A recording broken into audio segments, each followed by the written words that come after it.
Welcome back to Season 3 of Non-Toxic. I'm your host, Daniel Penny, a journalist who's been writing about the intersection of climate and culture for outlets like the New York Times, GQ, and lots of other places. The conversation you're about to hear today is with Dr. Terry Kupers. It came out of an interview I did with him for an article for GQ about the history of the concept toxic masculinity, which is obviously a key idea for this podcast, given the title. Dr. Kupers has lived a really interesting life. He was a doctor for the Black Panthers. He worked in prisons and became an expert witness testifying against the abuse of prisoners in California and elsewhere around the US. And he's also an academic who, in writing about the violence he saw in prisons, helped popularize what was a somewhat obscure concept called toxic masculinity.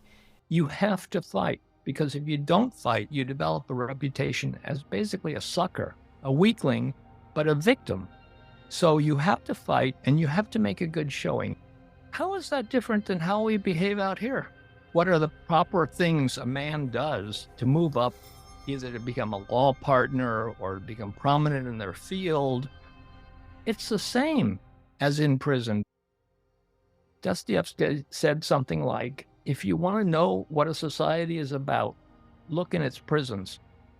So I think Dr. Kupers' story is a crucial link in the chain of how it is that we've come to use this contested idea of toxic masculinity. And he's also just a really thoughtful, interesting guy who has been involved in pro-feminist men's movements and anti-racist movements and many other social movements, and has thought about the connections between all of those things and really brought them into his life. So without further ado, here's my conversation with Dr. Terry Kupers for this debut episode of Season 3 of Non-Toxic. Okay, well, thank you again, Dr. Kupers, for agreeing to meet me. I'm very happy to talk to you, and it's an important subject, especially today.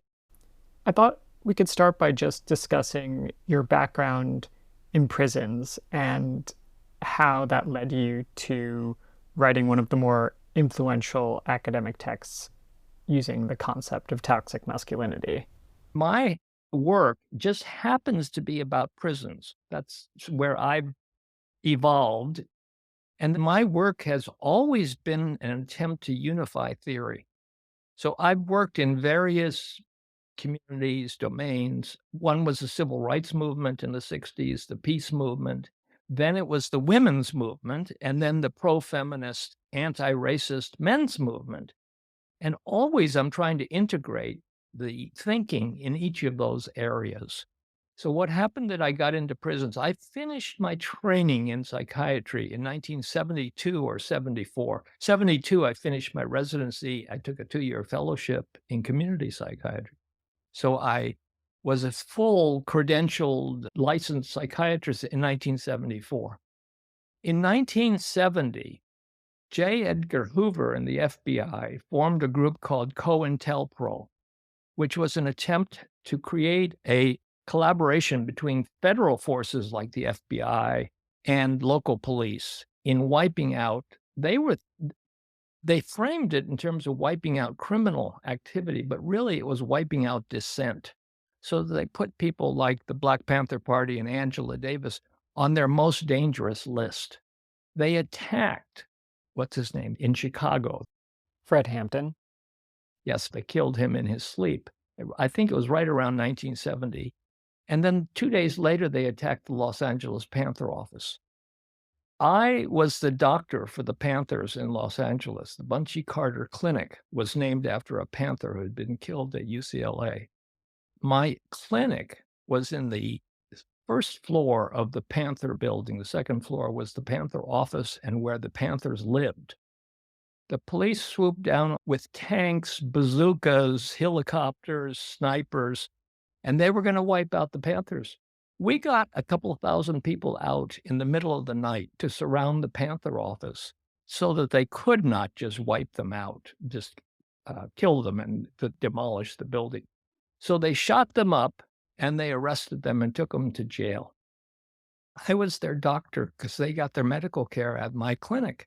I went to the jail hospital and I said, I'm here to see my patients. They said, who's that? I gave them a list of 13 Panthers. They said, you can't see them. They're on high security arrest. I said, yes, I can. Illegally, I'm entitled to go see them. The lawyers argued for me. I went in to see them. I came out and I reported that they were being treated terribly. Their IVs weren't running. The police were surrounding them and hitting them where they were wounded and such. That made big news. A year later, the ACLU sued the sheriff of LA for unconstitutional conditions at the jail. That was the Rutherford versus Pitches lawsuit. And they asked me to be their expert. Now, at that time, I was neither a forensic psychiatrist nor an expert about jails. I said, I don't have any expertise. They said, that's okay. Nobody else does. This is a new kind of lawsuit. We want you to go in and do what you did for the Panthers for everybody else in jail. So I did. And it was just horrible what I found. There were 3 or 4 people sleeping in a cell built for 1 or 2. There were fights, which crowding tends to provoke. Racial disproportion. It was almost entirely Black and Latinx. And an awful lot of people with mental illness, which shocked me. I had trained in psychiatry at state hospitals, UCLA, private hospitals. I thought we put people in hospitals to treat them. But the truth is that a huge proportion of people with mental illness were winding up in our jails and prisons. But we didn't know it at the time. This was the early 70s. I testified in that case. I pointed that out, that they weren't getting good treatment. Their condition was getting worse. I became a forensic psychiatrist because when you testify in a big case, the lawyers in another part of the country come to the lawyers and say, who was your expert? And then you get more jobs. So beginning in the mid 70s, I started testifying in court about jail and prison conditions and mental health care.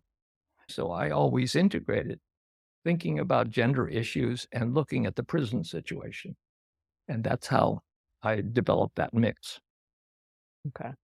So 2005, you're publishing about toxic masculinity. And it seems like, from what I can tell, that the term gets picked up more by other people in the therapeutic communities and other academics. So do you think of that writing or that series of projects as helping to spread this term? And how is it kind of picked up? I know that you're not the only person using it, but you're one of the more cited people. Right. And the reason was timing. I didn't do it to formulate a theory of masculinity. I did it to describe what I was seeing in prison. It just, I happened to write it at the right time. People started quoting it. So I became connected with the term toxic masculinity.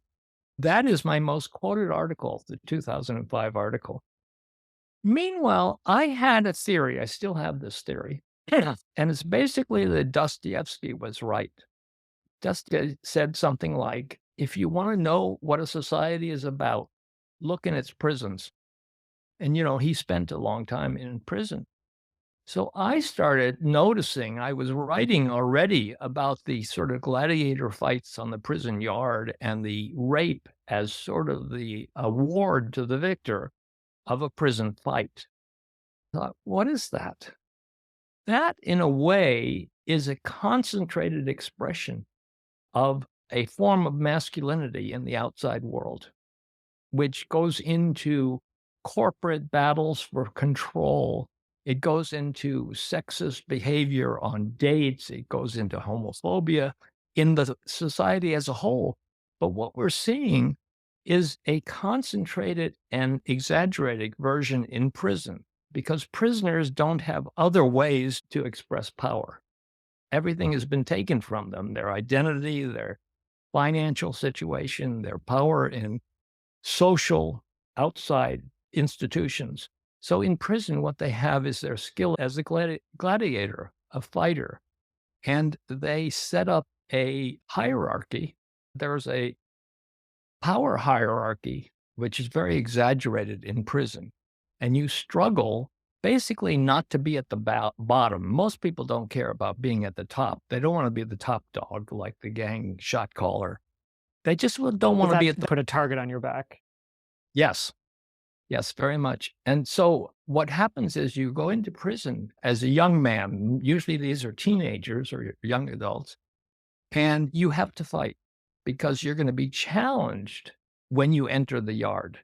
You have to fight because if you don't fight, you develop a reputation as basically a sucker, a weakling, but a victim. So you have to fight and you have to make a good showing. You don't have to win the fight, but you have to show that if you mess with me, you're going to get hurt so that people won't victimize you. So if you look at the words people use for someone who loses a fight, it's either a chicken or a weakling or a sissy, and then it becomes faggot and girl. So the further down you are in the hierarchy, the more feminized as a man you are. And then the people at the top of the hierarchy use the people at the bottom of the hierarchy, approximately like men use women in a patriarchal society on the outside. So that was my formulation. That then constricts the options of who you can be in prison. You have to buff up. You have to be tough enough that no one wants to fight you because they're going to get hurt. And therefore, you have to hide your weakness and you have to abide by the sort of unwritten prison code. How is that different than how we behave out here? What are the proper things a man does to move up, either to become a law partner or become prominent in their field or to become a tough guy or to become a corporate success?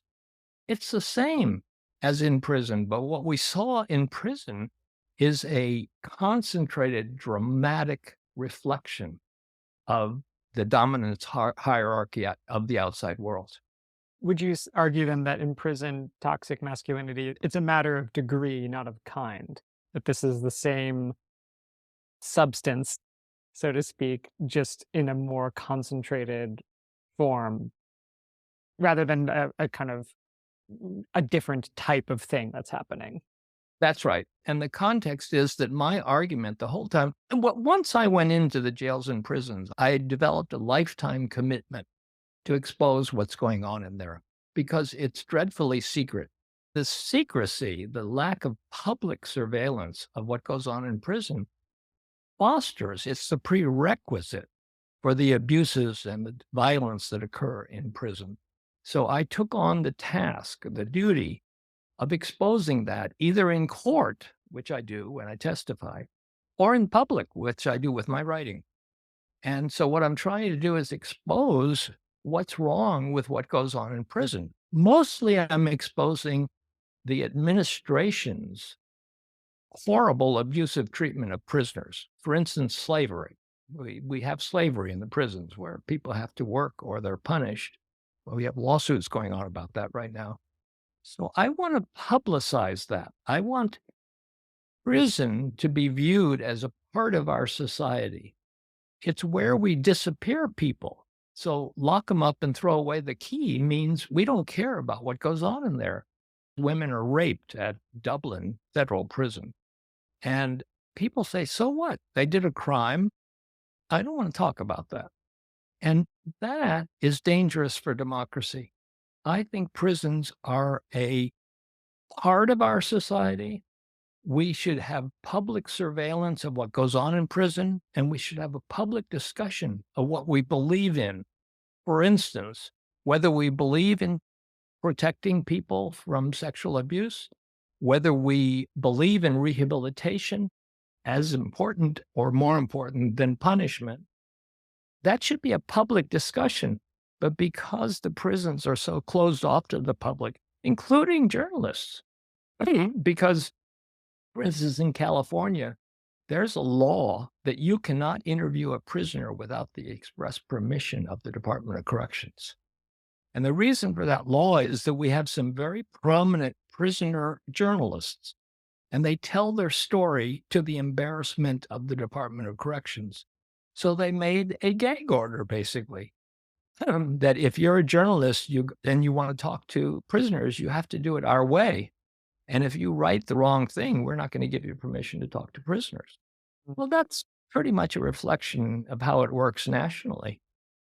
A major flaw in that approach is lawsuits. So I didn't design this, but I happen to be in a key position because when a lawsuit happens, a class action lawsuit, the court orders the prison to let me and other experts go in and look around and interview prisoners. So I feel that with that comes a duty because in our social situation, it just happens that I'm given permission to go in and talk to people. I have a duty to come out and tell the public what I found. More of my conversation with Dr. Terry Kupers in a moment. This episode of Non-Toxic is sponsored by Blue Corn Candles. Based in Colorado, Blue Corn makes an amazing beeswax candle that burns cleanly, smells really good, and isn't made with anything derived from petroleum. Enter the code NONTOXIC20 on your first order to get 20% off. That's capital N, capital T, one word. You're listening to Non-Toxic. I'm Daniel Penny. In your own words, how do you define toxic masculinity? Well, I have to be careful here because I defined it just loosely in an article in 2005 on toxic masculinity in prison. And Raywin Connell did not like my definition. I think I was just incomplete in the way that I said it. But what I said in that article, I'm reading it, is toxic masculinity is the constellation of socially regressive traits that serve to foster domination, the devaluation of women, homophobia, and wanton violence. I think that's accurate, but not complete.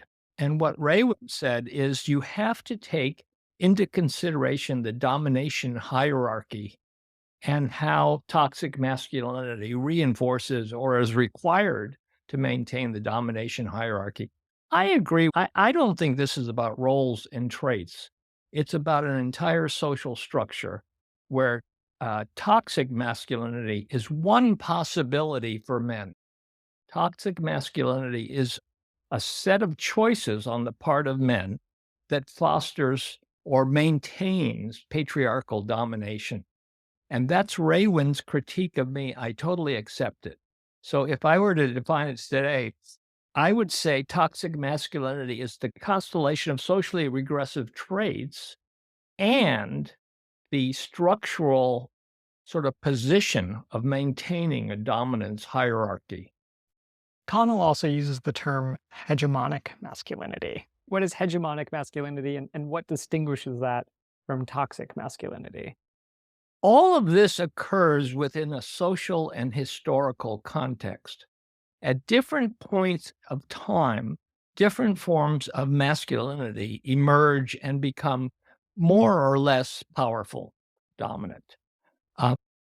Hegemonic masculinity looks at that historical development with the question, what kind of masculinity is dominant now or hegemonic? For instance, I believe in the United States, we're having a culture war about that. Indeed. We have a former president who explicitly advocates sexism, misogyny, Islamophobia, etc., all of which are part of toxic masculinity. And we have a movement, for instance, the people who threaten politicians and judges who are democratic. I mean, they get threatened by a group of people who advocate guns, who want to take control forcefully of our government and our society. That is a form of toxic masculinity that Trump has advocated and that his base exhibits. It's not hegemonic, but it's vying for hegemony. So, for instance, what's going on right now? Stormy Daniels was very funny on the stand. But one of the things she said is that if Trump was a real man, he would take the stand and debate her with the possibility of cross-examination. It was a brilliant ploy because Trump, he poses as the real man. He doesn't back down. He's tough. He criticizes the Prime Minister of Canada, Trudeau, as soft or weak. He likes the North Korean strong man. He outwardly represents toxic masculinity as a valuable thing, and he openly advocates it. And it gets him things, right? I mean, it's not just that he exhibits those traits, but that they appear to accrue benefits to him. So that's right. And I think that culturally what's happened is that he has given permission to very base proclivities in men around the country. So, for instance, the individual who broke into Nancy Pelosi's home and assaulted her husband is representing toxic masculinity. There's no direct communication between Trump and that individual, but that's a tendency in our society. So what I'm saying is that hegemonic masculinity is contested right now. There is a battle between those who advocate democracy and those who advocate autocracy. There is a battle openly in the public, in the media, between those who advocate toxic masculinity, although they don't admit that, and those who are set against it and want a new form of gender equity and end to homophobia. The battle becomes really intense in the area of trans people, so that we have states that are actually passing laws that are transphobic as legislative accomplishments. So there's a battle for hegemonic masculinity. Yeah, I think the scapegoat of gay men has really shifted to trans people. That when you see far right conservatives and other so-called macho types, the boogeyman isn't gay panic, it's trans panic, which I think is interesting. That's right. One of the things that I think is interesting about the concept of toxic masculinity and its evolution, I guess, from your article, it's been picked up a lot by other academics, gender theorists, sociologists, therapists, but now it's entered the mainstream. And I want to get a sense, one, of how you think that has transpired and to what degree you think the definition has shifted. And then I want to talk a little bit about the reaction to the ubiquity of that term. So I guess what's your sense now of the life of toxic masculinity as a concept? Like when you hear it used by people in everyday context, how are they using it? What does it mean when you see it deployed in the everyday? So toxic masculinity has become more acceptable with Trump sort of, displaying how to do it. But also it's become the term that those who are opposed to this development, they discover the term toxic masculinity to talk about what they're afraid of. So it's really being expressed on both sides of the culture divide today. And I see a lot of criticisms of the concept coming from the right, that toxic masculinity paints men with too broad a brush, that it is a kind of, I mean, they wouldn't use the word essentializing because many of these men are essentialists themselves in other ways, but that they claim that it's a kind of like not all men, which you heard a lot during the Me Too era. Toxic masculinity is, according to the critics, like it's not a useful term because it implies that all men are bad, and obviously that's not true, and so therefore we should reject this term. What do you make of that discourse? Toxic masculinity is not synonymous with masculinity. We have to be clear about what we're talking about. There are multiple masculinities. There's a hegemonic masculinity, which is being contested right now. There's a dominance hierarchy. And within that framework, we can look at certain characteristics, what we call in psychology traits, like hyper-competitiveness, like brutality towards those lower on the dominance hierarchy. Those things, I believe, are socially evil. They're not appropriate things aims to strive for. And a group of those things I lump under toxic masculinity. It's not that toxic masculinity and being a man are the same thing. It's that the hegemonic masculinity is being contested. And I favor one approach, which is gender equity, an end to homophobia, an end to misogyny. And very importantly, the trans struggle has risen to the top because it seems to be most threatening. So they're passing laws against trans people. Why do they care that people are trans? But they make it the most compelling issue of the time. It's because they're threatened. Their masculinity is threatened. Off in the future, looming is the fact that the global South is invading the global North. That's very threatening to people. They experience the threat in gendered ways. So both white supremacy and toxic masculinity are sort of constellations of the backlash. And so people experience it in their sense of manliness. When you get the Proud Boys marching out there with their guns and they're going to take over and such like that, what you're seeing is inadequate men trying to reinstate their power, and they don't care who they hurt in the process. So who comes up? Who is the most threatening to them? Trans women, trans feminine people, because that makes the possibility is that a man can be not a man. Whereas that's not an issue in women's consciousness. When women are raped or when something goes wrong for women, there's no question that they're not a woman. But if a man is at the bottom of some power hierarchy, he starts to question whether he's really a man. And that's why all this talk about real men. And I think what happens in the mind of the misogynist and the white supremacist is that the very existence of trans life is a threat to their very tenuous grip on their masculinity. I guess my last question is just like, is toxic masculinity still a useful analytic for understanding gender? And if so, why?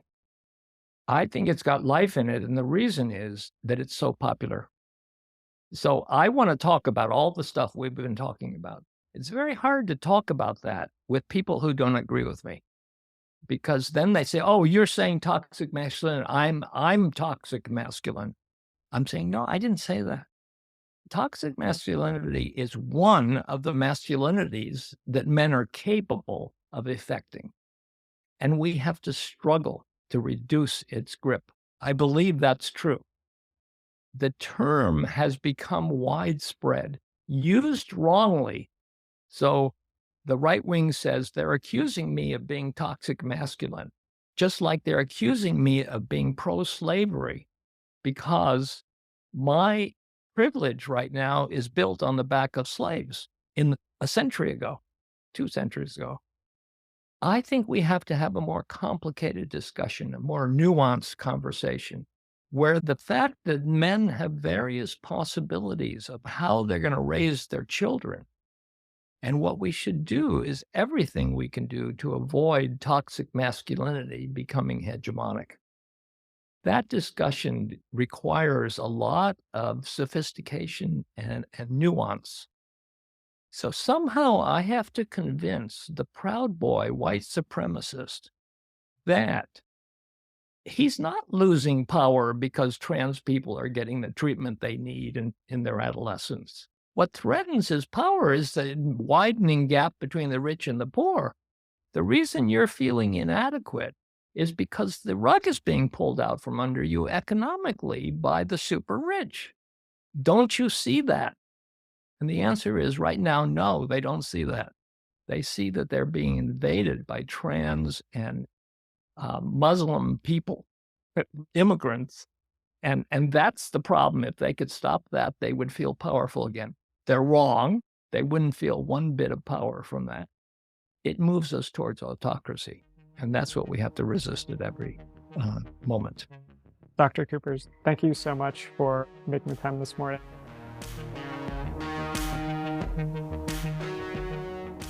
And that's it for this debut episode of Season 3 of Non-Toxic. I'm your host, Daniel Penny. If you'd like to support the show, you can go to patreon.com/non-toxic-podcasts and become a supporter today. We've also got a great newsletter on Substack, the Non-Toxic newsletter, which you can sign up for in the show notes. Keep listening because we've got some great stuff this season. I'd like to thank Nathan Sharp, whose music is the theme song for this show, and Sam Creasy, who does the artwork. Andrew Lewis is our producer, and we'll be back with another interview, this time on the origins of the concept toxic masculinity, which take us back to the mytho-poetic men's movement, a popular, crunchy offshoot of the New Age movements of the 80s and early 90s. And I'll be doing a deep dive with the host of the Mythic Masculinities podcast, Ian McKenzie. If we talk about patriarchy, I think what we're talking about is essentially a culture of domination, which requires a kind of emotional castration for men. He's an expert on this unusual cultural moment, and he's been doing research on it and interviewing the main figures from it for years now. I think it's going to be a super informative and kind of trippy conversation. See you next week.